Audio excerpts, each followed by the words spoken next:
It was the ninth game for this new-look squad, and after a hot start, things are starting to look dismal. 2-4 over their last 6 games, falling to the Nuggets on Saturday. So here's how the East looks at this moment. Raptors are 1, followed by the Celtics. Cavs rounding at the top 3. Then it's the Pacers, Wizards, Sixers, Bucks, and Heat. Stephen A., if the season was to end today, Cleveland would face Philly.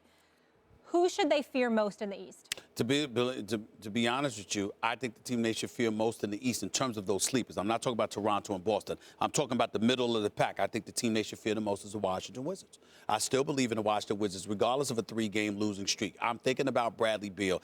I expect that Wall to be a welcomed addition once he returns. I know we've debated. I know we've had questions. But we had questions because the questions are legitimate. It doesn't mean there are no answers to this. I believe in John Wall. I believe that John Wall is going to come back.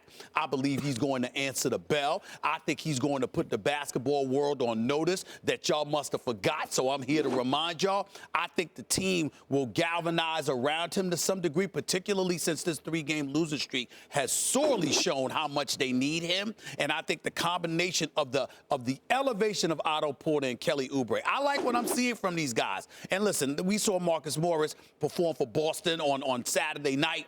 We see his brother, Markieff, in Washington. He can do some things. So I'm just looking at it from the standpoint that they've got some riders on their squad that would want to go at Cleveland, but more importantly, have the ability to put the ball in a hole. I know that Philadelphia can do some things because Embiid is the real deal. Ben Simmons is a star, no doubt, but Ben Simmons struggles from the perimeter, struggles with his free throws. I think that will cost you. The Greek Freak is not a shooter.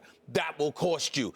Indiana doesn't have the squad. They've got an all-star in Oladipo, and Nate McMillan is doing a fabulous job, but they need more. And then not only that, you could say Miami, too, because I'm not going to sleep on Miami. Miami's been my sleep all year. And the fact that they had added Dwayne Wade back to the squad, I'm not sleeping on them by any stretch. But ultimately, the backcourt that is Wall with Beal could make some noise, particularly against a Cleveland squad that seems to be in flux at this particular moment in time. I'm still going to go with LeBron, but it would take LeBron to beat them because the other parts that are around ain't doing what they're supposed to do.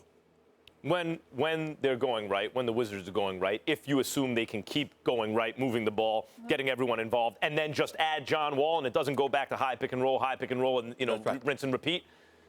I understand what you mean because they have a lot of the same things going for them that Toronto does in terms of continuity, in terms of a lot of different, like Oubre's on his way up and he's getting better and better. And Otto Porter, when you limit his exposure, he's really good. So I understand that. It's like Toronto, maybe with a little more high-end talent because John Wall is the most talented guy on either one of those two teams. But the answer here, and we just saw it about a week ago, is the Philadelphia 76ers. And the reason is matchups.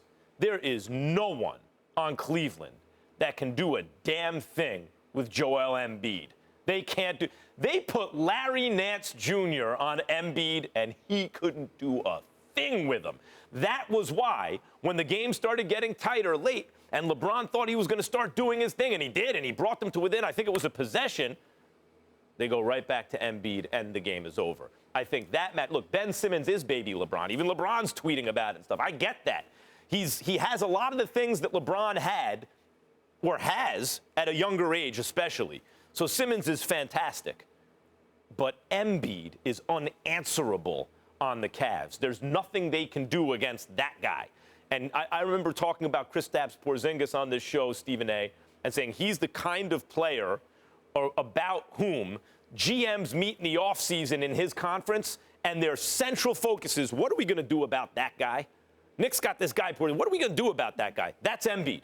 Embiid is that guy. He's already kind of there, where other teams are going to have to look at the Sixers and go, what are we going to do about that? And the answer for the Cavs is not a whole lot. I don't know what the Cavs do about that. Yes, because of LeBron, they'll still be favored. But of all the teams we've mentioned, let's take Toronto out, let's take Boston out. We're talking about teams that the Cavs will likely meet early in the playoffs. The Sixers are the ones I wouldn't want to face if I was Cleveland. Well, listen, you say that because Embiid is the real deal, but let's keep in mind that if you were the Cleveland Cavaliers and you were going up against Wall and Beal and the Washington Wizards, LeBron hasn't faced a duo of all-stars in the first round since like 2007, 2008.